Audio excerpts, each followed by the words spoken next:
Hey there everyone, PhilChill here and welcome to my channel. As I mentioned before, on the 20th of January I happened to catch COVID from someone at work. Even though I wore a mask and I'm already vaccinated, but it still can happen.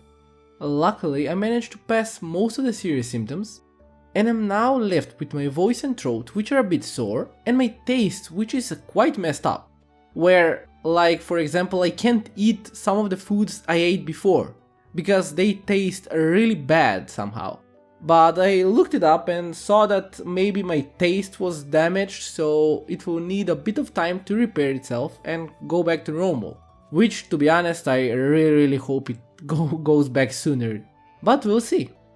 I want to try making a few videos like now because I feel energetic, I have energy. Only my voice is the one that's like, how can I say, changed, but I hope it won't sound that bad.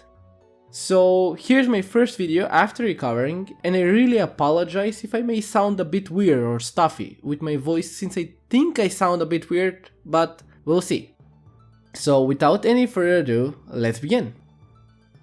Do you ever get bored of playing Stardew Valley?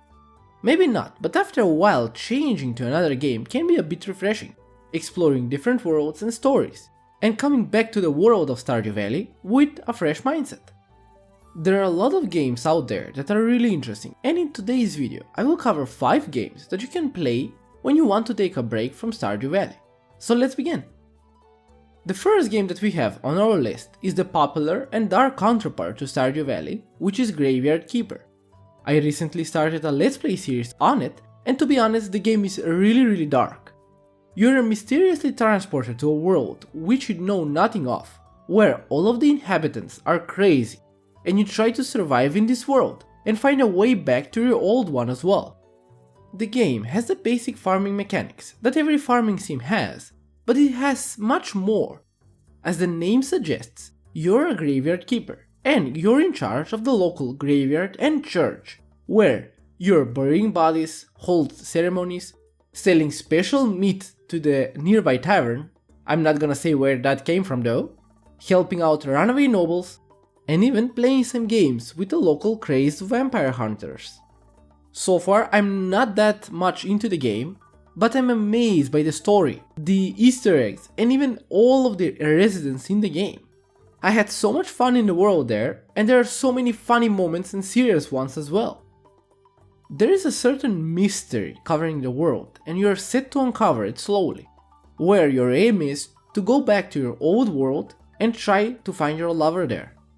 We'll see what we're gonna find out soon in the Let's Play, but you should definitely give Graveyard Keeper a try for sure, since I think it's a really fun game.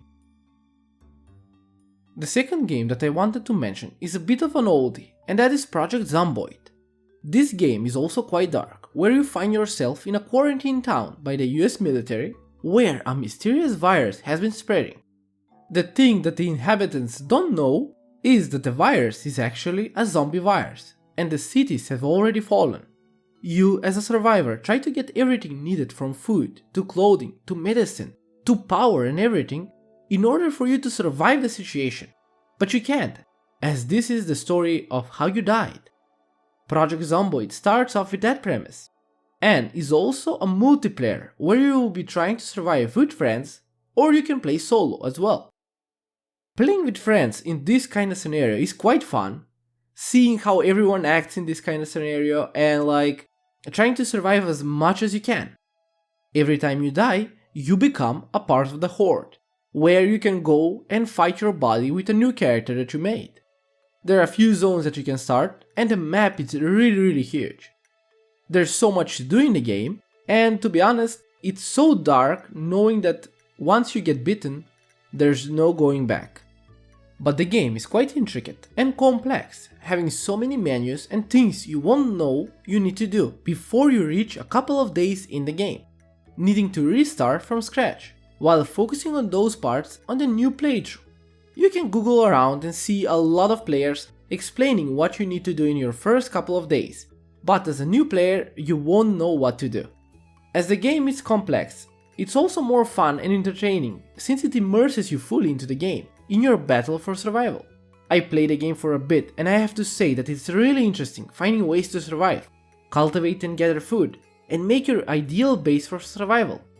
So if you're looking for a game that's similar to Stardew Valley, but you want to add more survival and darkness to it, Project Zomboid is the way to go. The next game that I wanted to mention is Kingston, and this is also an older game, but I think this is the one which is nearest to Stardew Valley, with some few interesting and unique mechanics added onto it. Kingston is a game where you don't just focus on the game with one character, but instead you live out the life of your character from the moment of its creation to his death, where you continue playing onwards to the children you have in your playthrough. As I said, for me this is quite unique, and I really love this moment, where as I play along, you remember the past characters that have been there, and the memories you made with those as well. The farming and crafting is pretty simple, and the graphics are really interesting and vibrant, which I love a lot for these type of games. When you start playing it for the first time, you will notice and be met with a lot of proverbs which give you hints on how and where you can get certain items in the game. Overall, Kingston is a really wonderful game, where if you like Stardew Valley, you would most definitely enjoy this one as well. Another game that we have on our list, which is a bit similar to Stardew Valley, is Lens Island. Well, now this game is still in alpha though, and I gave it a try before with my first impression video. In Lens Island you wake up on an island where you're all alone and try to survive, where you craft a house, a bed, equipment and more as you slowly uncover the secrets of the island. There is a small village as well in the game, where you can buy properties, and also a bakery, which you will probably be able to make a business of, but that should be in the future, since that at the moment is not available. As I mentioned, the game is still in the alpha, and the price on Steam is a bit too high for me at the moment. I bought it since I really want to support the developers, but you can check out my first impression video to see if it's worth getting for you as well, or if you should wait for the final release. It has its own ups and downs, but it's a really well made game, which I really enjoyed playing. The game also features a deep dungeon where you need to explore the dark reaches of a past kingdom, which has strange creatures inhabiting its hallways.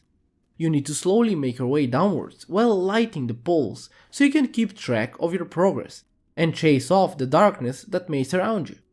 At the start, it may be a bit confusing, but after a while you will get the hang of the game, and it's something which can be worth getting for a bit of an adventure. It has a crafting system in place where you can craft equipment, weapons and more, which can help you in your daily life. But you need to farm as well, to have food always, since your character can get hungry pretty fast. So you need to play smartly and always plan ahead. You can check out this game on Steam, and I will leave a link in the description below. The last game I had for this video is Sunhaven, which was also released quite a while ago, but it was a really great addition to the farming sim genre. The game is both single player and multiplayer, where multiplayer offers co-op sessions for about 8 players total. The game features multiple races, where you can live out your fantasy playing as a demon, elf or even an elemental, which gives you so much freedom to choose from. The magical world of Sunhaven, with the mythical creatures, makes the world unique, and you're given a farm to work while being able to use special abilities to work on the fields. To be honest, the game differs from Stardew Valley in a lot of things, but the general feeling of the farming sim genre is still there. But the world is brand new, where discovering all of those things for the first time will make it really great for you, and I think you would enjoy the game a lot. The dungeons in the game offer boss monsters where you need to play smartly to defeat them, and for the farming part, even though at the start it may be a bit tedious, but after a while you can start getting some of the magical elements the game has to offer. You can use magic on your farm to speed up the process of digging or watering, which is quite unique for a game like this. Sunhaven is also in early access, but so far we've been getting steady updates and bug fixes, which show how much the developers care for the game. I'll also leave a link for this down in the description below. So everyone, that's the end of today's video. I hope you found it interesting and I gave you a bit of ideas of games you can try out in your free time, when you want to change the game a bit. Some of these games are already well known, but sometimes players missed some of those, so I wanted to make the video. I also apologize in advance if my voice seems a bit weird, and thank you for supporting me always, even in these times as well. In any case, if you enjoyed today's video, don't forget to leave a like and also subscribe to the channel so you don't miss out any of my future videos. I have put together a goal which I want to at least complete for the year of 2022, which is to get at least 10,000 subscribers till the end of the year, which is a long way, but hopefully we will reach it. I hope you have a great day and I will see you all in my next one. But till then, stay safe.